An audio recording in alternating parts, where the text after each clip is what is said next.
at the final bell, and what a moment that has to be for Jake Paul. Ooh, what's going on? Willie P coming back with another one. Let's get it. Gonna talk some boxing.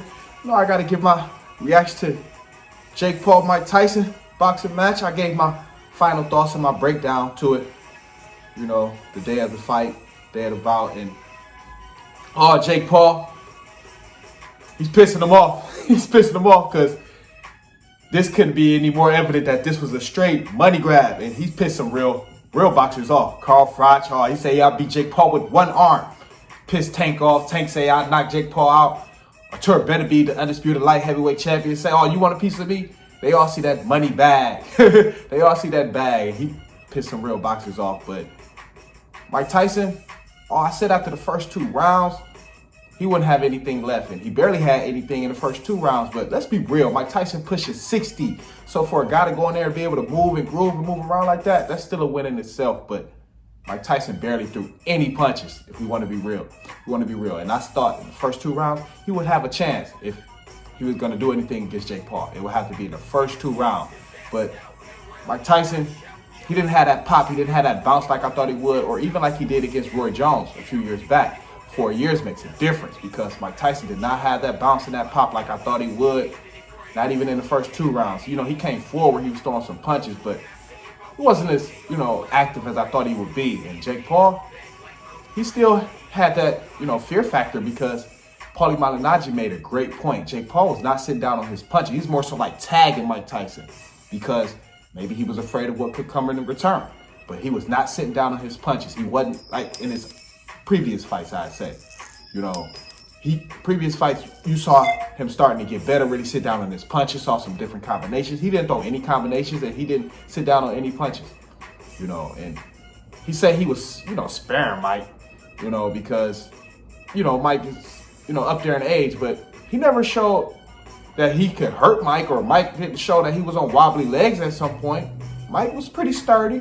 I could see if Jake Paul had him on wobbly legs a few times, then he started to pull back. But he never landed anything flush, and where Mike was like on wobbly legs, he was more so like just tagging Mike, and left a bad taste in fans' mouth if we want to be real. Because a lot of people, we knew it was a money grab, but it can't get any more obvious than, especially after the first 2 rounds, these guys just playing, they look like basically a sparring match, if you want to be real, with Tyson in there just, more so, just a body in there. If you want to be real, just a body in there. Wasn't really, moving around, things like that. Didn't have that pop and that bounce like I thought he would. He didn't. He didn't have that. He didn't. But like I said, he pissed off some professional boxers like Carl Froch, the retired boxer. He say, shit, I beat Jake Paul with 1 arm. Pissed Tank off. Artur better be say, you want some of me? Undisputed. They don't want a piece of this. They see that money bag. And Tyson, he happy he made it to the finish line. I'm happy he made it to the finish line as well, because anybody pushing 60, like I said, that's a win in itself to be able to go in the ring, bounce around, move around, let alone throw some punches. But you could tell Tyson, shit, he was happy he got to the finish line. And Netflix, terrible. I don't know if your shit was freezing, but my shit kept freezing. And normally, I don't go through that problem. But Netflix, everybody was saying they had problems with that. Not just me. Everyone was saying they had problems with Netflix. Netflix, one and done. Never again. We don't need you in boxing. Ever again. Hopefully this was a one and done.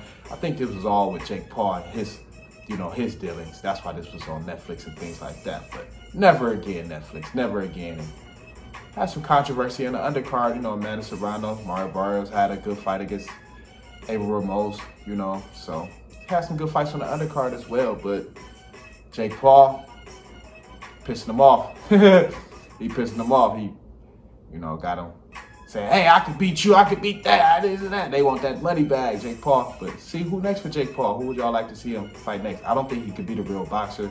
He lost to Tommy Fury, but seemed like he's regressing. He wasn't really sitting down on his punches, didn't really throw any combinations. So got to get more active as well if we want to take this boxing shit a little more serious than what he claims to, put out here. But let me know what y'all think. Talk Jake Paul, Mike Tyson, gave my breakdown and my final thoughts to it. So definitely want to give a reaction to it. Comment, like, subscribe, that's making help us share the video. Bit entertainment, hit that cash, and who should Jake Paul step in the ring with next? We do talk some boxing, knock it out. Let's get it.